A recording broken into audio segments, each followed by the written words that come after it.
Right, hello, shalom, salam, it's Thomas Daffern here. It's my weekly fasting for peace, sanity and to stop Brexit talk and, you know, to try and right the wrongs of the world.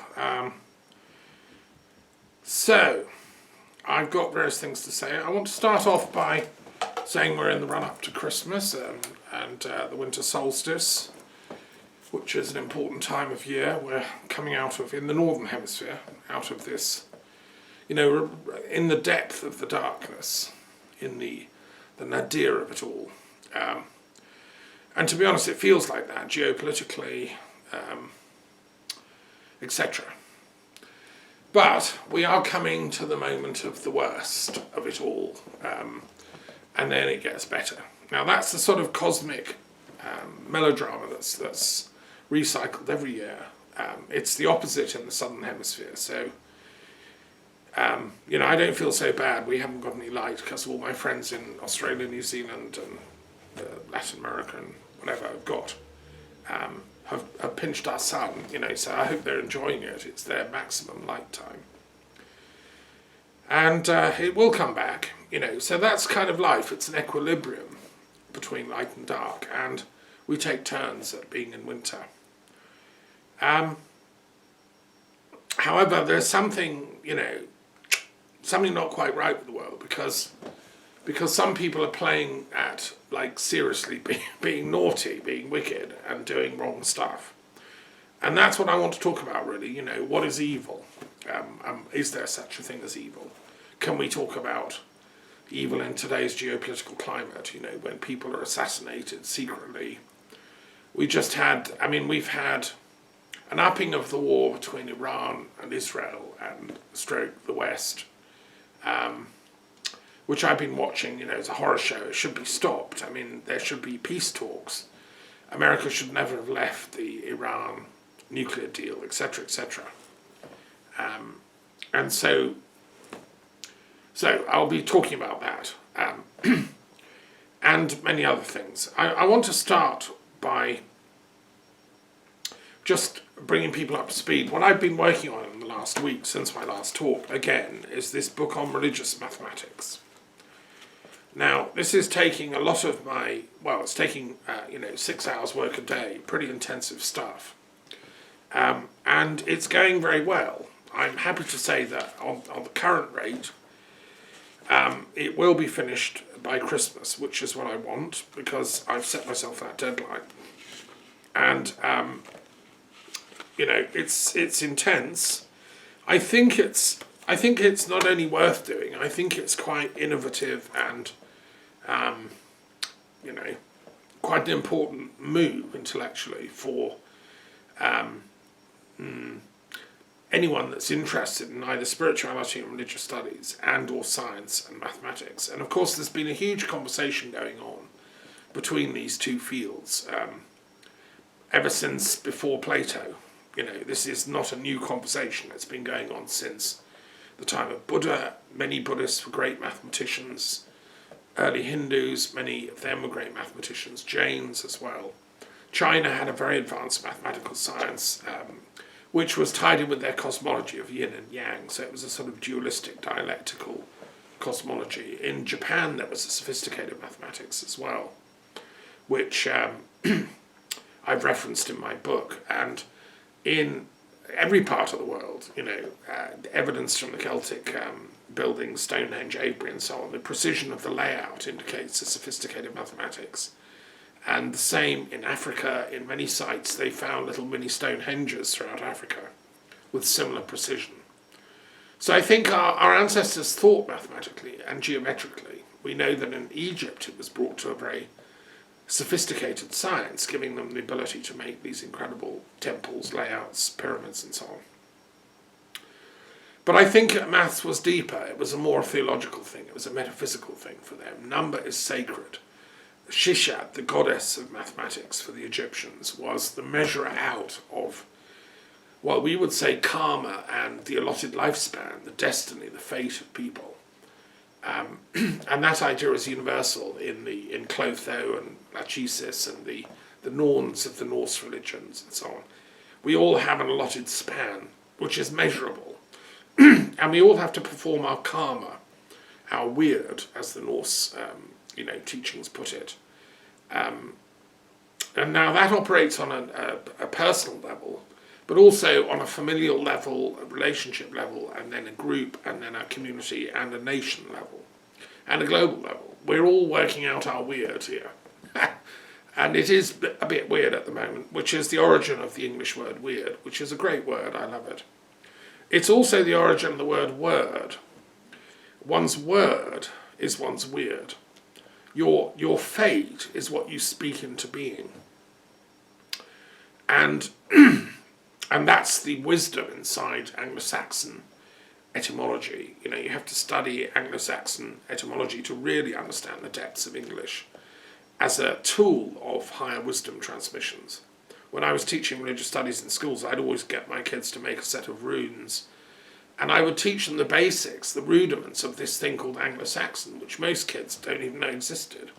I find it very sad. It's a very interesting language, similar to Danish, Dutch, Frisian, different forms of Germanic dialect and so on. And the etymologies are connected. So, okay, so how do we work out our weird? Well, that is a mathematical, challenge. It's also a metaphysical challenge. And what I'm trying to do in this book, therefore, on religious maths, is bring those two fields together. Metaphysics, theology, spirituality, religious studies, the whole field, the cluster, which we call religious studies. It includes all of that stuff. Every single religion, every theology, every spiritual path, including all the new religious movements, and the traditional ones, the big isms, Christianity, Islam, Judaism, etc. And all the little tiny ones, the sort of primal religions, each American Indian tribe, the Hopi, the Sioux, whatever, they had their own spiritual path. They're all in the periodic table. I'm not showing favoritism. And the new religious movements too. And that's what it looks like. And just to remind everybody, I think you've seen it before. Hopefully you've got a copy. Get the book, look on the website. You can subscribe to it. This is all on a website, which is on my main website, educationaid.net. For £3 a year, which is not a lot to ask, you gain access to the entire table. And you can then download the text, the meanings, the nuances of their respective views. It's, ages of work in here. And I thought I'd put a tiny little fee just so that people understand this is something quite important. It's like a portal to go through. So I'm using that as the basis for my religious and maths book. And what have I been working on this week? Well, very interesting, actually, I have to say. I mean... I know I'm biased, but actually it's been quite a major week. Gosh, where can I start? So I looked at the whole question of messiahs. How many messiahs there are on the planet now in history? Can there only ever be one messiah at a time, or do we need a group messiah thing? How many messiahs do we need to turn the planet round back to normality now? What would they look like? Would they be messiahs for a particular tribe, like Israel or Palestine or Britain or whatever, or do we want messiahs for one messiah for the whole lot, sort of universal pan messiah? What do we want a messiah anyway? Because there are learned authors that say the whole idea is silly, we should grow out of it. It's actually us that should do it all. And so I've gone into that mathematically and also spiritually and theologically, because obviously different religions have different slants on that. Christianity says, yes, there is a Messiah, there was a Messiah, Jesus Christ of Nazareth, and he's coming back. Muslims say, yes, there was a Messiah, Jesus Christ of Nazareth, and he's coming back, but he's coming back with Muhammad, because Muhammad is his bodyguard and support and backup. And if you didn't get it the nice way with Jesus preaching love, you're going to get it the stern way with Gevurah, Gabriel teaching, oi, listen up, humanity. So that's the kind of official Muslim view. Jesus needed backup 600 years after his cruel crucifixion, which the Muslims agree happened. They just think that he was taken up to heaven, And really, there's a wafer thin of difference, between, intelligent Islam, philosophical Islam, authentic Islam, and esoteric wisdom Christianity. They are saying the same thing fundamentally. Judaism doesn't accept that Christ was any kind of a Messiah. I think you might meet a few liberal Reform Jews who would probably say, actually, he was a great rabbi, a great teacher. Yeah, he was kind of a Messiah for his day. But the more orthodox, the more conservative, the more right-wing, Likud voting type Jews would say, not only he was not the Messiah, but God, he was a heretic. Extreme versions of that would say that he should have been killed because he was preaching heresy. Which is sad, but there are rabbis walking around the planet that are saying that kind of stuff, and that's resulted in an extreme anti-Christianity that those right-wing, Israelis have, which is not only are they against Christ, they say he's a false Messiah, but they're therefore against all Christians. They say they're devils, and therefore they've taken upon themselves the right to terrorize and attack Christians wherever they want for religious reasons. And we saw an attack in, Jerusalem, in a church in Jerusalem in the last week since we spoke, where one of those types, an extreme right-wing Jew, committed arson in a Christian church. So you've got to understand the thinking, what's at stake here between these kind of different perspectives on the Messiah. I think it also leads some people in Israel who are behind Netanyahu and who control the military to think that assisting with the destruction of neighbouring Muslim countries like Iraq, Syria, you name it, in which tens of thousands of Christians may be crucified, killed, destroyed, is fine because they're all, devils. There's this sort of real strong anti-Christianity. Now, it's a very, very small minority of people in Israel, but it is unfortunately people that are in power and in charge. Discuss. I mean, I'm I'm putting out there some hypotheses that I think make sense.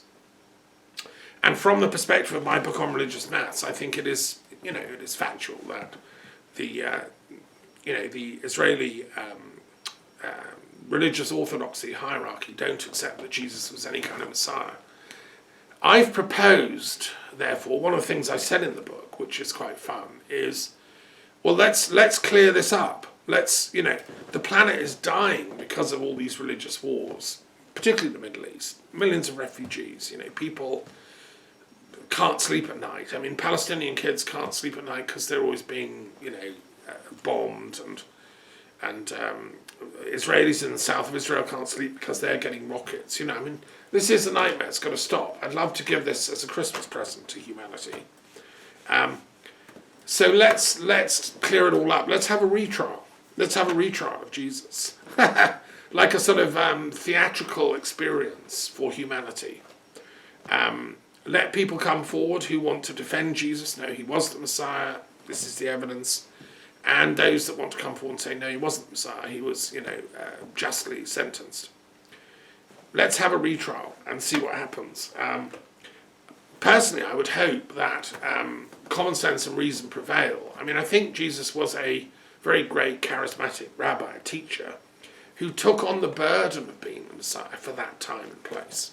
It's not easy being a Messiah. I mean, you get scapegoated, targeted, you get all the kind of abuse. This seems to be something about human nature. The minute you do try and teach anything positively from love, do any healing, do any good, all the devils in the universe descend on you and you get attacked from every single quarter.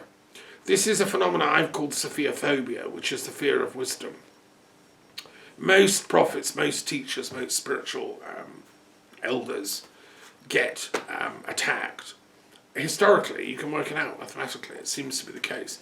Why? Well, because human nature is not very clever. We're not very advanced yet on this planet. We have this jealousy thing going on. The main narrative most people live their lives by, seems to me, is jealousy. Oh, you're a Messiah? Oh my God. Well, no, you're not. I am.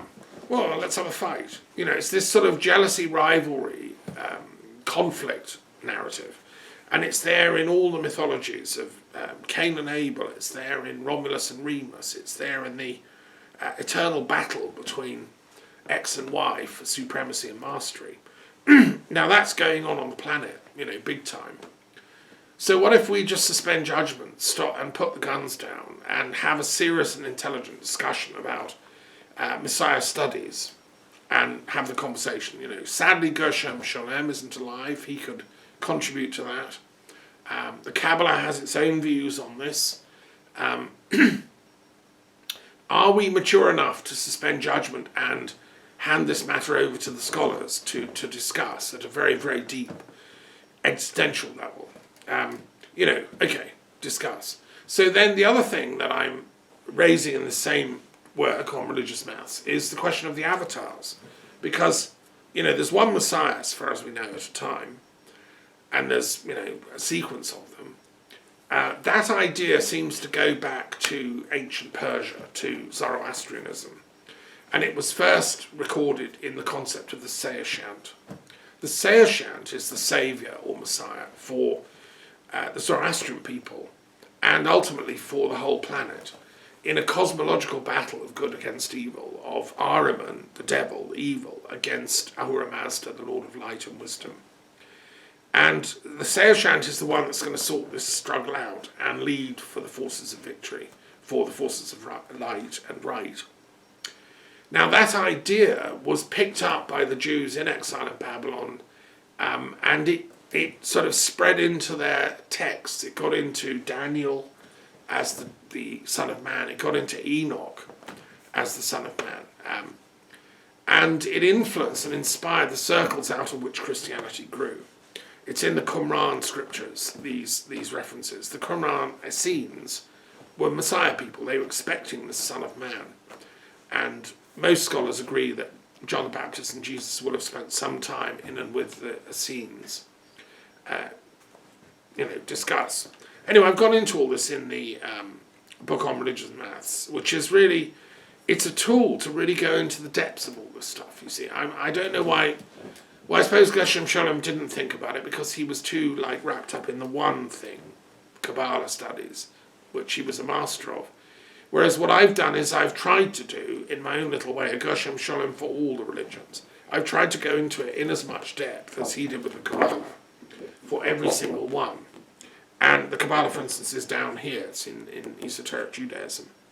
But, there's 168 boxes in total, and I've tried to go into, with this, not obviously, I can't do as much depth as Gershom did into Kabbalah for everyone, but as much as possible. And of course, as a religious studies teacher and a philosophy teacher, I've had to teach most of them, well, all of them pretty much, all the groupings, the colours, so the red ones are Buddhism and so on, the yellow ones are different philosophical schools, so Kantianism, Hegel, etc.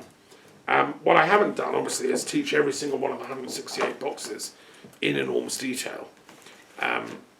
Sadly, our curriculum, both in schools and colleges, don't give us enough teaching time for that level of depth. Unfortunately, they privilege mathematics and, the sciences, so-called, over the question of life and death and what the meaning of life is and whether we're going to survive as a planet and what is the right between, what's the difference between right and wrong and what's the difference between good and evil. I mean, those things are regarded as trivial by our curriculum designers, which I think is part of the problem we're in. That's why we're facing planetary meltdown. So yes, I've been looking at messiahs, avatars and Seyashants. I also did a chapter on Freemasonry, and I looked at the mathematics of that, which has always fascinated me. I've known many friends who've been Freemasons. I've worked in the libraries in Paris and in Edinburgh and in London in Freemasonic history and archives. And, I've got a large library on all that. I've never joined because I don't want to. I'm an academic. I'm an expert in these things. I don't have to physically join them all. One of my teachers at the University of London, Piatigorsky, a Buddhologist from St. Petersburg, he wrote a brilliant book on the study of Masonic rites as an anthropologist and a sort of sociologist, really, which is very useful. He was, one of the few academics to seriously look at the whole story and what it's about and where it comes from. So anyway, and it's got lots of mathematical, implications. Then I looked at the whole question of dualism. So theologies that posit a sort of struggle between good and evil, or between yin and yang. There's positive dualism, kind of yin-yang type theories, and then there's negative or ethical dualism between good and evil, which was the Manichaean, the Cathar, and the Zoroastrian and so on. So I looked at all that mathematically. Then I've been looking at, that leads on to the discussion of diabology, comparative diabology. Is there a devil? Are there more than one devils? How many devils are there? How many demons? What is evil? Is it is it concentrated in a particular being, the devil, Satan, whatever? And if so, where? Scientology says the devil lives in the Pyrenees Mountains in a cave called Xenu, I think, who was a very advanced alien intelligence that tried to create havoc, and the good guys stuck him in a prison in the Pyrenees. Thank God. And you only get to know all this stuff when you do the really advanced levels, by which time you spend about 40 grand on Scientology. I don't think truth should be bought and sold like that. Yes, one should honour one's teachers, but not to gain wisdom. You see, that's why I think that this stuff is our birthright, just as our parents taught us to eat and walk and write poetry in my case. So our parents should give us this knowledge. Every good parent has to teach the kids the difference between right and wrong. That is the basic thing. Ethics. And I think one can teach that flexibly. You don't have to say, look, right and wrong is this, X, Y, Z, literal text of this or that sacred scripture, and if you don't do that, I'll whip you. That's a very old-fashioned thing. I'm not saying that. I'm saying in today's complex world of the plurality of multidimensional coexisting worldviews, we need a much more finely tuned and nuanced, subtle ethical system to cope with the real complexity of human life. Okay, so I looked at that, and then I looked at the whole question of the 7 rays, which interests me. I've known lots of people that worked with Alice Bailey and studied her writings, and that sort of theosophical tradition of going back to Blavatsky.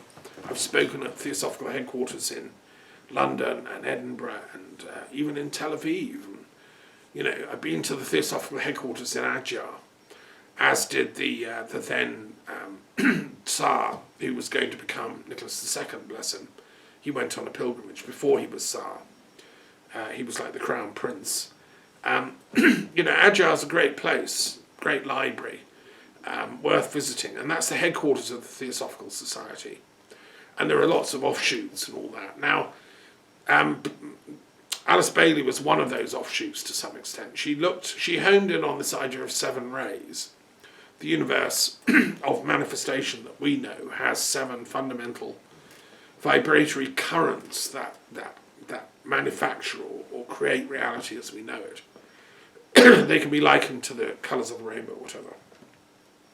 Anyway, she wrote, or she channeled, for a Tibetan monk called Djwhal Khul DK, a tremendous set of writings, which I once gave a paper on historically, way back in the 1980s, with my friend Leslie Price, who set up the very worthy project called the Theosophical History Centre, and we had some very interesting talks. Nicholas Goodrick Clark spoke as well.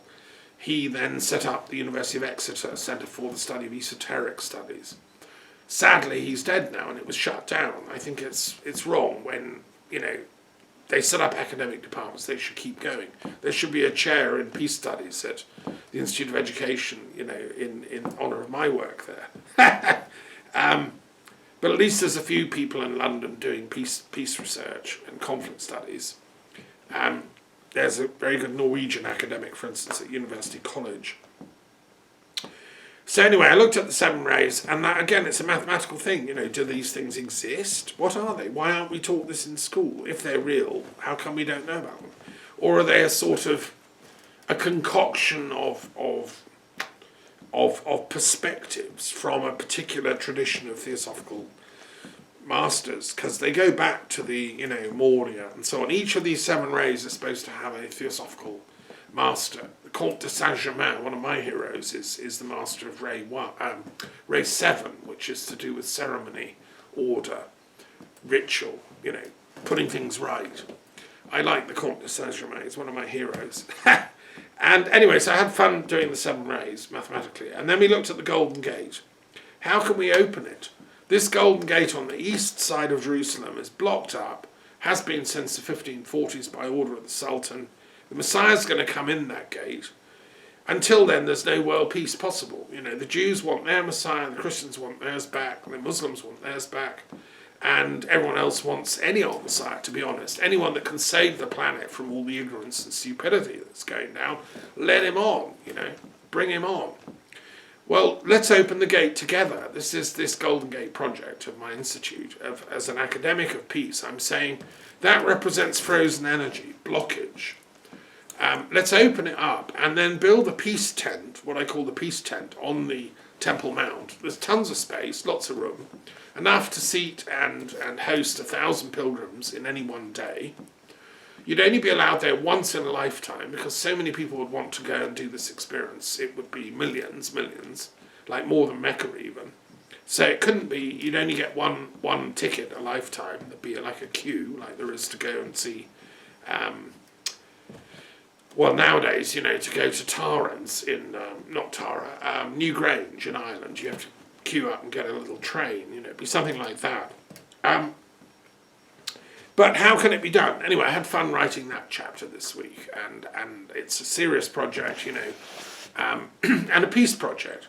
And of course, opening it collectively, if all the religions of the planet sent their leading representative for the opening ceremony, the Zoroastrians, the Jains, the Muslims, the Buddhists, the Christians, all the denominations, etc., well, then there'd be a procession of 1,000 people going in through the gate on that first day, the opening day. And it would be beamed around on telly all over the world, and it would be good news, like world religious leaders open the Golden Gate and say, come on guys, we're going to live together happily ever after. And they sign an interfaith peace treaty pledging not to attack each other anymore, not to do covert warfare, not to allow drones being dropped, not to do nuclear bombs, just like a non-violence treaty, right? And allowing the Palestinians to finally have their own little state. Everyone to be treated with dignity, not humiliated, as my friend Evelyn Linda points out. This would be really good news. So then we can open the Golden Gate. That's that project. Together,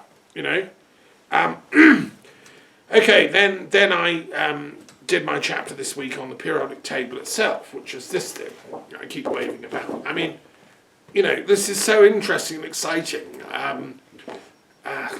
I can't tell you. I mean, so it's inspired by Mendeleev, the great Russian student of chemistry and physics who invented the periodic table of the elements.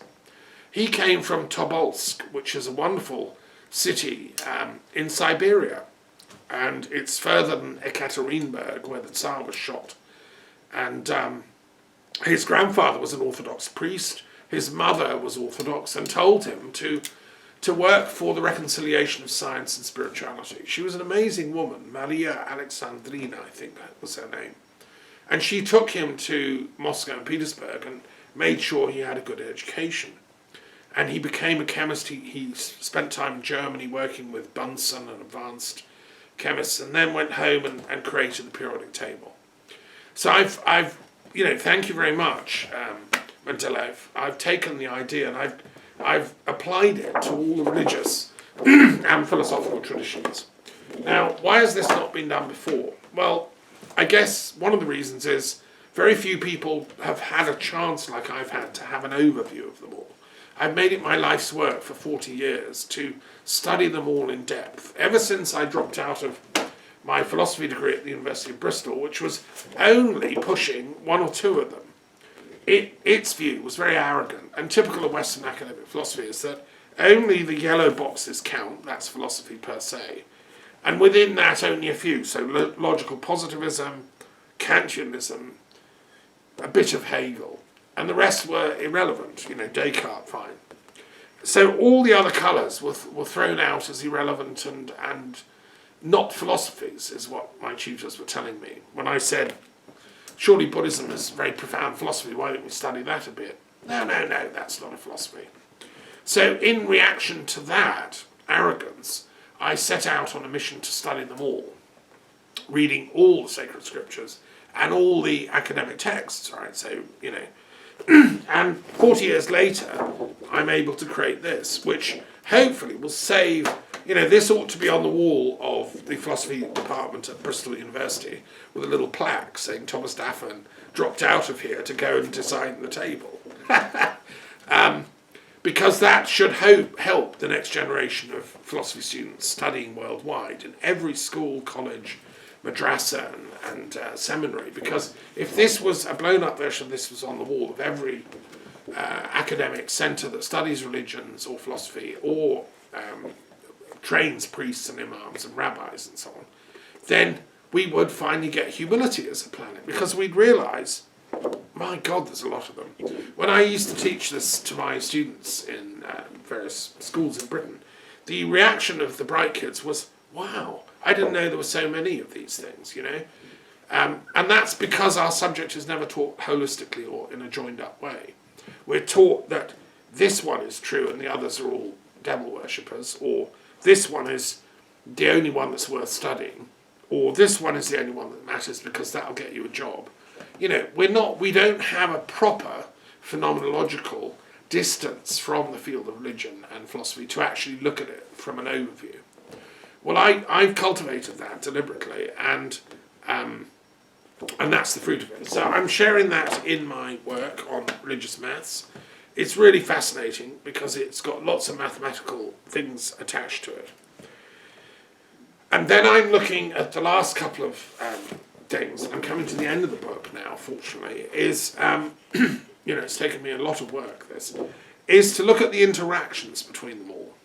Because there's 168 types or table boxes, right? Each one represents thousands or sometimes millions of believers with many, many nuances of belief within them. And so it's a bit like fractals. You could make, say, for instance, one of them, the Catholic Church. You could make a table just of its various branches and denominations and types. There's many types of Catholics. Or Anglicanism, again, you could make a fractal between all the different schools and currents and rhythms within that. Or shamanism, again, huge thing, because there's many, many types of shamanism, active and historically. And the table also includes ancient religions like ancient Egyptian, because although, technically you say, well, it's died out, actually it hasn't. Fellowship of Isis, which I belong to, and other several thousand people belong to, is still thriving as a current of Egyptian spirituality in today's world, who work with the goddess archetype of Isis and so on. And I knew the founder of it, Reverend Durden Robertson, who was a great Christian and pagan intellectual Egyptologist. I went to see him in Ireland, as Philip Carr-Gomm did, and many other people went on pilgrimage to see him, and his amazing sister, Olivia, who I met. And so, I made it my business to seek out teachers and people within all the lineages, right, as much as possible. Within Islam, there's a big collection here of, including all the different Sufi groups. Again, I've met Sufi elders and teachers from all different branches, Naqshbandi, and the Indian Chishti order, and the Qadiri order, which I think probably is one of the most important of the orders. And it's where I received my own Sufi robe, so to speak, from Afghanistan. And then within Christianity, again, I've taken communion in most of these traditions and sat at the feet of their theologians and professors. And within Judaism as well, I've never been to a Samaritan ceremony. There are very few. They're in Israel.